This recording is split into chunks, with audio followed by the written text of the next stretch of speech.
আসসালামু আলাইকুম বিহার, সবাই কেমন আছেন? আশা করি সবাই ভালো আছেন। এসব পাটিগণিত শিখি। পাটিগণিত সুদ কষা 500 টাকা 4 বছরের সুদ এবং 600 টাকা 5 বছরের সুদ। একত্তরে 500 টাকা হলে সুদের হার কত? তাহলে লিখি 500 টাকার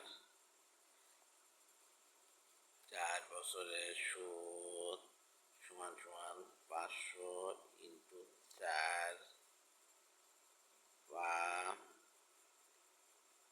2000 টাকার 1 বছরের সুদ। কারণ 4 আর ইন্টে গুণ করলে 1 বছরের সুদ পাওয়া যায়। হ্যাঁ, এবার হচ্ছে 600 টাকার 5 বছরের সুদ সমান সমান 600 ইন্টু 5 বা 3000 টাকার 1 বছরের সুদ। 1 বছরের সুদ। হ্যাঁ, অতএব মোট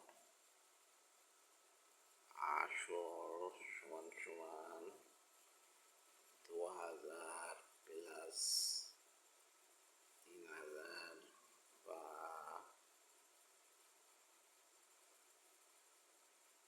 0,005 টাকা, 5000 টাকা,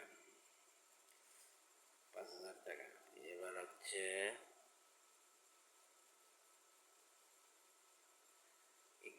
সুদের হার নির্ণয় করতে, তাহলে 1 বছরের 100 টাকার 1 বছরের সুদ, 1 বছরের সুদ।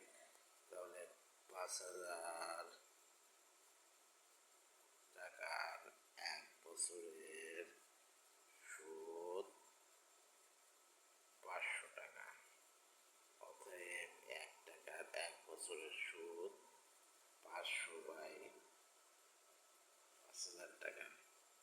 অতএব 100 টাকার 1 বছরের সুদ 500 ইন্টু 100 সমান সমান 5000। এটা কেটে যায়, এটা কেটে যায়, এটা কেটে যায়, আর এটা 10 হয়। তাহলে 10 টাকা।